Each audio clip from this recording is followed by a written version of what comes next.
So I'm Desiree Gazetta, and I write for the Nerd Element as Desbot. I'm a blogger there, and you are, I'm Kayden Phoenix.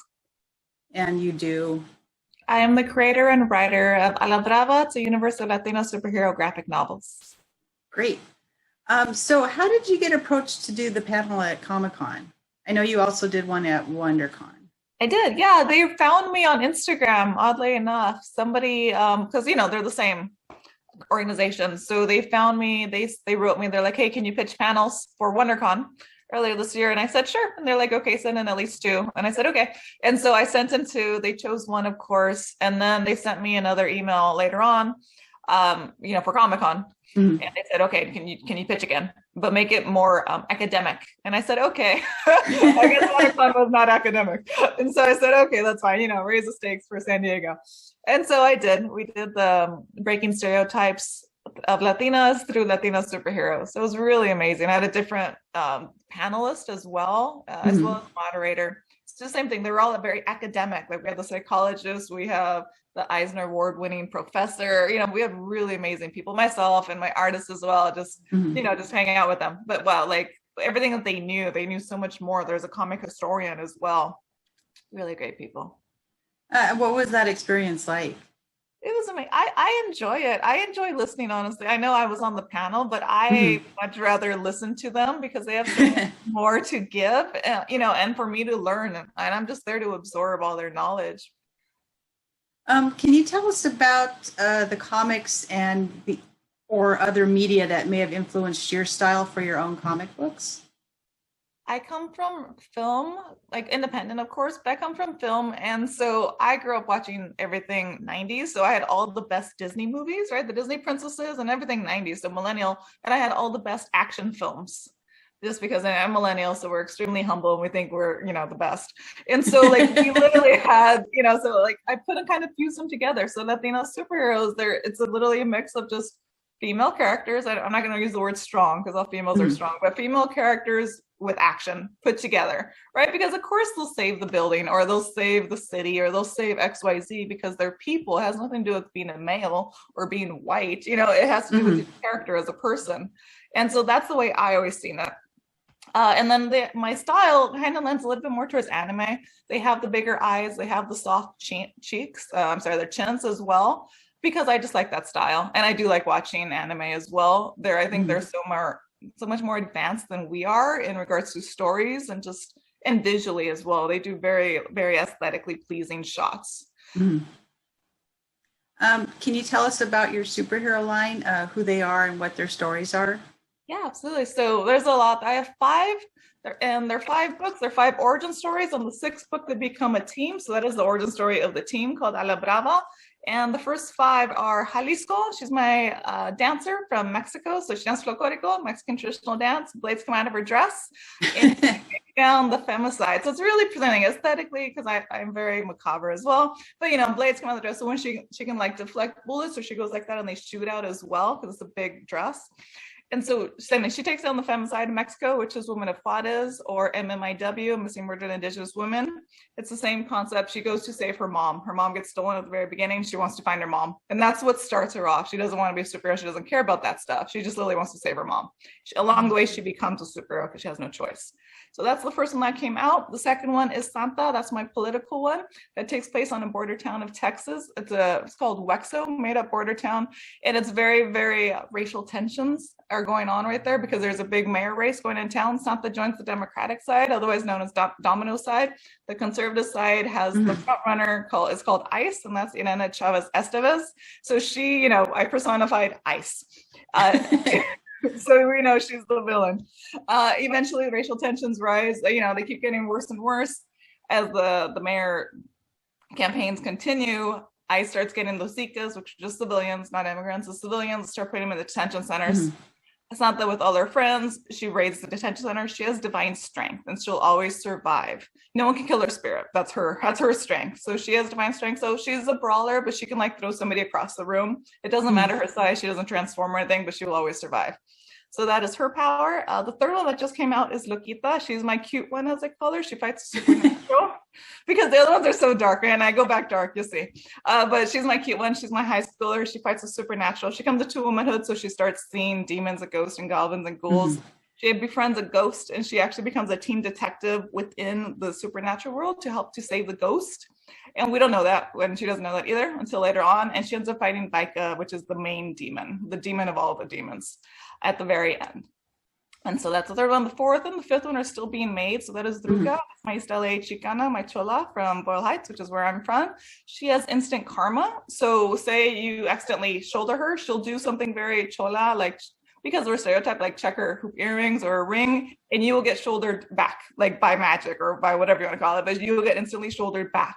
So whatever you do to her, she can throw it back at you instantly. Instant karma. She ends up taking down trafficking over in Barrio Logan, which is San Diego. And then my last one is Bandita. She's my Dominican gunslinger from New York. And I go really dark. She's my very dark one. She's domestic violence. She ends up taking down a theater ring. So right on Broadway, she infiltrates a theater show, and she takes down the domestic violent ring that's within that show. So those are the five. They become a team called A La Brava. That one's also being made. So they're all different artists. I have a lot of artists. I have 4 artist teams going right now, all Latinas as well. And then I have a universe of Latina princesses, which I'm starting off. Mishika's my first one. I'm writing out the second one right now. And so it's fun. It's all I'm doing. I was going to say, when do you have time for yourself? So much time. I've learned to create time. I mean, at least in my head, that's the way I read it. But I learned to create time. So if you can do 3 hours work in 1 hour, you gain 2 hours. And so that's kind of how I see it. And it's just systems, right? It's just a business. So it's also just systems. Like my arts are doing this, this, and this. I'm not touching them. I do the checks, of course, in between, because I need to check every single page from pencil inker, colorist, letterist, especially letterist. But, I enjoy it. I like looking at their work, because it's just like, okay, here's the next phase. Okay, here's the next phase after that, because I can't do anything. I can't draw the stick figure. I literally cannot. And so my artists are just amazing, and I'm always just very inspired by them. So in your talk on the Comic-Con panel, you mentioned that changing representation was just obvious, and that Latinos, is it okay to say Latino, or you prefer Latinx, or? I like Latina, but you can say anything you want. I'm not going to hold anyone accountable for that. I'm half Mexican American, so I just say Latina, but I also try to be sensitive to what other people prefer. So, we said Latinas get paid less, and it was obvious that you wanted to change the representation of Latinas in culture, and that your role models are your mom, your grandmother, and Linda Ronstadt. Yes. How does all of that play into the stories that you're telling through your characters? There's threads of everything that I've experienced, but that I believe all throughout. Like the moms are always the mentors, right? Because my mom has always been my mentor. She's always been my superhero. Jalisco dance folklorico, my mom dance folklorico. So same thing. It's for me, it's an invisible thread that I see. Of course, other people, it does not matter. It's still a story regardless, and it still holds firm regardless. The grandma isn't Santa. That's the mentor for Santa, because her mom isn't there. Jalisco, Bandita, Druga, her mom is the mentor. So same thing, the mom is always, or just pretty much the matriarch. I don't want to say just mom. So the matriarch is always the strong force that gives the girl strength. That's my experience, and that's all that I've seen. Same thing, Linda Ronstadt, I do not know her. I'm not lucky enough to know her. But I was listening to her music today, because she can transform and do any genre of music, right? Like I listened to her Spanish music because my mom used to play the canciones de mi padre, which is just a very mariachis. And I don't care for mariachi music unless you play Linda Ronstadt, because I grew up with her. And obviously California or folk rock, etc. Literally anything she does, I'll listen to. And it's just stuff like that, because it's harmonic. I've also studied her. Like she actually studied music and studied how to say the notes. There's all these extra things that she goes in depth. And so I use it as well for my writing. So okay, go and research domestic violence. You don't know everything about it, and it hurts me, but I have to know everything about it. And same thing with all the social justice issues, because you have to know what you're doing. You have to do, because it's just that it's my job to relay this information, to relay a good story, but it's also to be authentic at the same time. And I think that's what Linda does, and that's what everyone in my family also has always done. Yeah, I did read the one comic that you sent, and the one where the her mother disappears, Yeah. and I'm like, wow, that's going to be dark. Yeah. But I've also now I'm hooked, and I want to get the next issue and the next issue and see where it goes and how she gets her powers and everything else. Um, is it now? You said in your talk, it's not your job to educate white people or other people about Latinas. Um, but if they can learn from it, is it, is it something, are you only pitching to others in the Latina community, or is it's for everyone, it's universal, you just, they can learn on their own? Absolutely, just really the latter. I mean, I don't go watching Batman trying to learn about Italian heritage or whatever heritage he is, right? What Right. is he? I have no idea. Nobody knows, nobody cares. And that's the whole purpose, right? Because you're watching a superhero story. That is why you watch Batman, right? Because it's just dark and grim and you enjoy that stuff. And that is fine. And so that's my same mentality. Like, I'm not here to tell you, like, oh, here's Dominican, this is the type of food she eats. I don't know. It's not my job. Like, go read a cookbook, like, because that's not my job to tell you about a Dominican. But I can also see, and so in that regard, because people are like, oh, culture, and it's true, but it's also like, here's a story, it's universal. If your mom gets stolen, I bet you want to go find her. It does not matter what heritage you are. It doesn't matter what gender you are, honestly, either, or where you live, because she's my only one that's based in Mexico. Everyone else is American. So it's stuff like that. Like, yes, it is important. The femicide is very Latin America, besides Mexico and Canada, Right. I'm MIW, and here as well, unfortunately.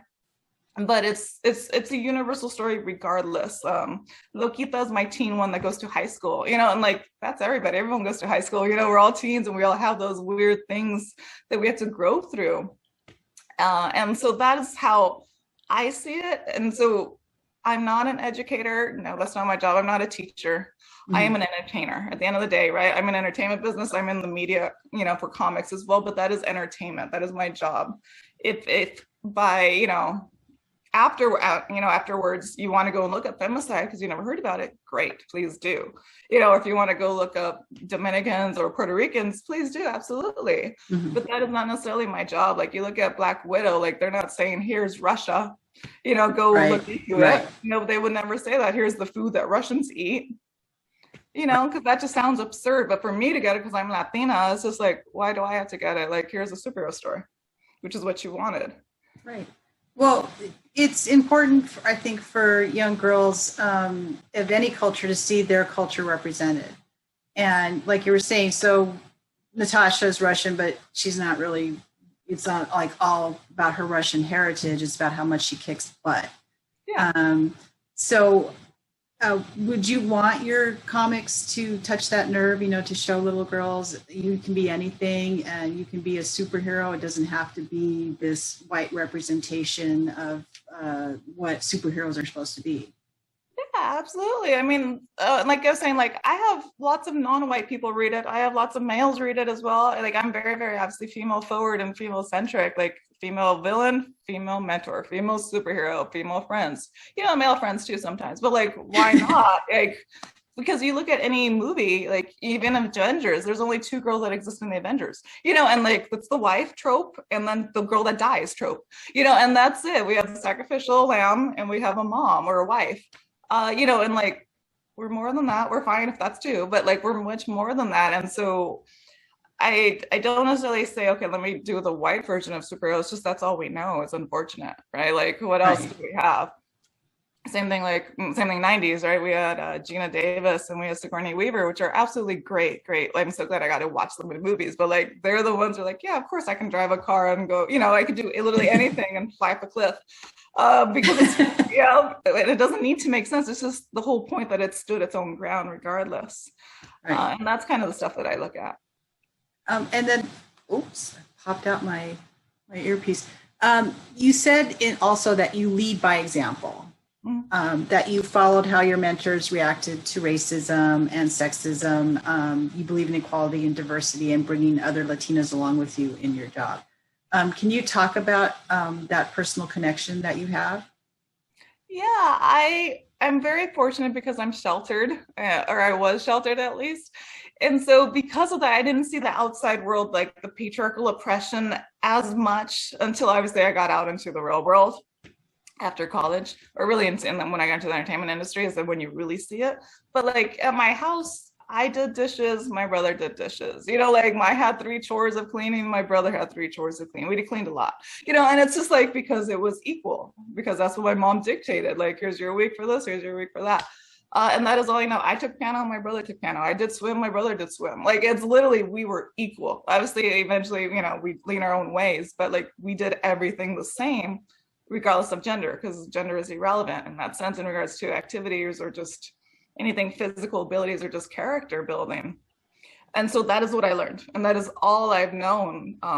Same thing until we got to the entertainment industry and you start seeing the numbers, you know, and then you're like, oh, wait, why do I get paid less for doing the same job? Right? Or why do I just get not hired for existing? You know, and there's certain things that just keep knocking you down and they're like, no, you get less because we say so, for really no other reason. Or you have to take all these different like workshops and like you need to get into these programs, whereas if you're a white guy and your friend lets you on set, then now you're directing the next day, you know, and that's the difference. And you're like, same thing, why? Everything's always why or why not to me, because I don't understand this oppression, the prejudice. Mm-hmm. And so I don't use it, of course, in my work, because I'm like, of course you're equal, of course you know, why wouldn't you just save your school from a gunman? You know, like it doesn't make sense otherwise. Like, why wouldn't you? Because you're like, oh no, I'm a girl. That makes no sense to me, you know, and because it never has, which is why it goes back to I'm lucky I'm sheltered, or I grew up very, very sheltered in that sense and equal. You know, when in my day job, I do economic and workforce development, and so I've seen the statistics for how much less women get paid. And the thing that really shocked me is that it was Latina women who get paid even less than of all the women in the studies. And it's like, just to see what you're doing, it's so great. And to see who you're putting on the comics to do the writing and the lettering and, you know, the art, it's just really, it's great. I think that something like this for younger girls to see, yeah, I can make my own. I can be a superhero. Did you see Into the Spider-Verse? Yes, yes. Do you know how Miles Morales says at the end, you could wear the mask. Anybody could wear the mask, not just me. And I think that it's really important that we have this. So where can we get your comics? Thank you. Right now I have a Kickstarter going. It's JaliscoComic.com. So it's Jalisco in Spanish, as well as you can get it in English as well. But this is for printing costs for Spanish, because I got so many people asking for the Spanish version. Mm-hmm. And so that's JaliscoComic.com. It's running for another 2 weeks. So I believe till August 15th or so. And then otherwise it's LatinaSuperheroes.com. And that's also my Instagram is Latina Superheroes. Is there anything that our audience can do to get your books in comic book stores, or if they're not already there?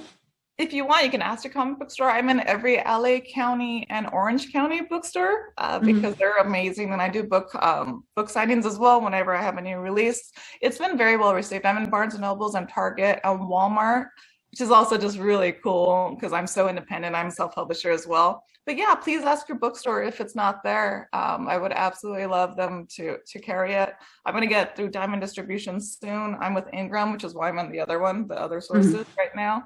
But yes, please ask, and please don't shop on Amazon. Please go to anywhere else besides Amazon, preferably LatinaSuperheroes.com, but if not, anywhere else, just because I don't support it now. Okay. That makes a lot of sense, actually. My last question is there anything that you'd like to tell our audience that I didn't ask you? I get asked that a lot, and I always have no idea what the answer is.